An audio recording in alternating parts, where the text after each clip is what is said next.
Students, we will talking about the irreversible processes. अब irreversible processes क्या होती हैं? देखिए यहाँ मैं आपको एक बात बता रहा हूँ कि पहली चीज तो नॉट इनफाइनाइट। जो रिवर्सिबल प्रोसेसेस होती हैं वो होती है इनफाइनाइट टाइम ऑफ इंटरवल में या इनफाइनाइट इंटरवल ऑफ टाइम में। दूसरी बात भी स्लो रेट होती है, ये स्लो रेट में होती है। लेकिन जब बात करते हैं नॉट इनकी इरिवर्सिबल प्रोसेसेस में, तो ये ऐसी प्रोसेसेस होती हैं जो होती हैं एक फाइनाइट, ऐसे कर लीजिए, एक फाइनाइट टाइम ऑफ इंटरवल, एक फाइनाइट इंटरवल टाइम में होती हैं, एक रैपिड रेट होती है, बहुत तेजी से होती है। रैपिड रेट मतलब बहुत तेजी से होती है। दूसरी चीज, एक चीज मैं आपको बता दूं कि ये नॉट रिवर्स, ये रिवर्स नहीं हो सकती, ये रिवर्स नहीं हो सकती, बात दोबारा से अपनी पुरानी स्टेज में ये नहीं आ सकती, ध्यान रखना। और जो इक्विलिब्रियम है ना, किसी भी स्टेज में जाकर के at any stage the equilibrium will definitely change, equilibrium जरूर चेंज होगी। तो irreversible reactions are irreversible processes are those processes which are carried out in the finite interval of time with a rapid rate, बहुत तेजी से ये होती हैं, ठीक है, and does not reverse again and again. On the other hand, at any stage the equilibrium will be definitely change. इसको आप बिल्कुल इसको डेफिनेशन को लिखिए, बड़े अच्छे से आप इसको कर लीजिए। क्या है ये irreversible process? An irreversible process is a process which carried out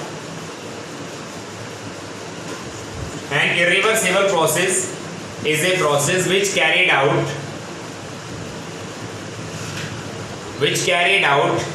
in finite interval of time, which carried out in finite interval of time, does not reversed, comma लगा के लिखेंगे, does not reversed, and the equilibrium will change, and the equilibrium will change at any stage, and the equilibrium will change at any stage. ये हो गया।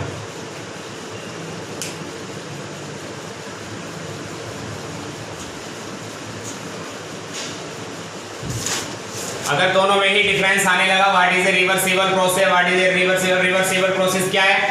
It carried out with a slow rate. Irreversible process क्या है? It carried out with a rapid rate. ये slow rate पे होती है, rapid rate पे होती है। दूसरी चीज, ये कितना टाइम लेती है? ये इनफाइनाइट इंटरवल ऑफ टाइम लेती है, और ये फाइनाइट इंटरवल ऑफ टाइम लेती है। फाइनाइट मतलब इनफाइनाइट के जस्ट अपोजिट, मतलब ये बहुत सारा समय लेती है, कम समय लेती है, मतलब इसके टाइम का कुछ पता नहीं है, इसके टाइम का क्लियर किया। दूसरी चीज, इसमें अगर हम बात करते हैं रिवर्सिबल प्रोसेस में, तो यहाँ इक्विलिब्रियम डेफिनेटली, मतलब ये जो इक्विलिब्रियम जो है यहाँ रिमेन्स कांस्टेंट रहेगी, किसी भी स्टेज पे जाकर के वो चेंज होगी नहीं। लेकिन इरिवर्सिबल में इक्विलिब्रियम विल डेफिनेटली चेंज, ये जरूर चेंज होगी। तो इन बातों का आप ध्यान रखें, ये इसका डिफरेंस हो सकता है। अब हम अगले टॉपिक पर चलते हैं। नेक्स्ट टॉपिक है थर्मोडायनामिक क्वांटिटीज। ये लिख सकते हैं आप, ऐसे करके लिख लीजिए, सम थर्मोडायनामिक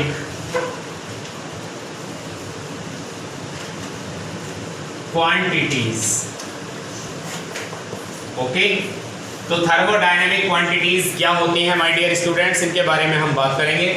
जैसे सबसे पहले नंबर पर जो थर्मोडायनामिक क्वांटिटी है वो है इंटरनल एनर्जी। इसके बारे में हमें बात करनी है, very very important topic internal energy is. And internal energy एक कितना इंपॉर्टेंट टॉपिक है, बहुत ही ज्यादा, ठीक है। अब आप जरा इसको ध्यान से समझ लीजिएगा। सपोज दैट ये एक कंटेनर है, ये एक वेसल है, ये एक सिस्टम है, ऐसे मान लीजिए, ये एक सिस्टम है जहां पर मॉलिक्यूल्स हैं, बहुत सारे गैसेस के मॉलिक्यूल हैं, लिक्विड के मॉलिक्यूल हैं, ठीक है, और वो हेयर एंड देयर मूविंग कर रहे हैं। तो इन मॉलिक्यूल्स के पास में E भी है, E क्या है? काइनेटिक एनर्जी है। इनके पास में EP भी है, EP मतलब पोटेंशियल एनर्जी है, यानी कि कुछ ऐसे भी मॉलिक्यूल हैं जो चिपके पड़े हैं, हिल ही नहीं रहे, कुछ ऐसे मॉलिक्यूल हैं जो मूविंग कर रहे लगातार, काइनेटिक एनर्जी है। कुछ ऐसे मॉलिक्यूल भी हैं जिनके पास में EN भी है, न्यूक्लियर एनर्जी। कुछ ऐसे भी मॉलिक्यूल हैं जिनके पास में EE भी है, इलेक्ट्रॉनिक एनर्जी। कुछ मॉलिक्यूल ऐसे भी हैं जिनके पास में EC भी है, केमिकल एनर्जी। बहुत सारी यहाँ ये पूरा का पूरा सिस्टम है और इस सिस्टम में वो मॉलिक्यूल्स के पास में ये बहुत सारी एनर्जीज प्रेजेंट हो सकती हैं। बट हम जो पढ़ने वाले हैं, हम किसे पढ़ने वाले हैं, हम स्टडी करने वाले हैं इंटरनल एनर्जी को। इंटरनल एनर्जी को कैसे डिफाइन करेंगे हम? पहली चीज तो यह है कि इंटरनल एनर्जी को हम काय से रिप्रेजेंट कर सकते हैं। तो हम इसको E और U, इन दो वर्ड से हम इसे रिप्रेजेंट कर सकते हैं। Internal energy is represented by E और U। दोनों ही ये सिंबल हैं E और U। इसका मतलब ध्यान रखना, भूलना मत, क्या मिलेगा E और U का? Internal energy. अब इंटरनल एनर्जी वो रियल में है क्या? E और U इज इक्वल टू क्या है? EE plus EN plus EC plus EP plus EK। Formula बनकर तैयार हो गया है। क्या है internal energy? How will you define the term internal energy? क्या दिख रहा है आपको सब में? बीच में क्या काय का साइन दिख रहा है आपको? प्लस। प्लस मतलब सम, द सम, ये सम ही तो है, sum, SUM sum, not SOM। The sum of all the energies present in a system is called internal energy.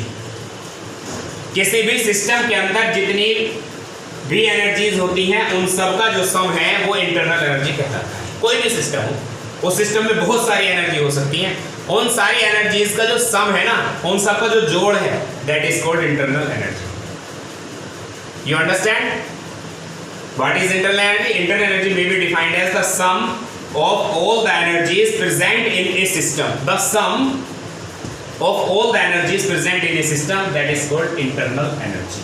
You can write now internal energy, where E or U is equal to internal energy, EE electronic energy, EN nuclear energy, EC chemical energy, EP potential energy, EK kinetic energy। Okay students, ये internal energy है, very very important topic है, इसको आप अच्छे से carry कर लीजिएगा। Okay students, thank you and have a nice day. Good morning everyone.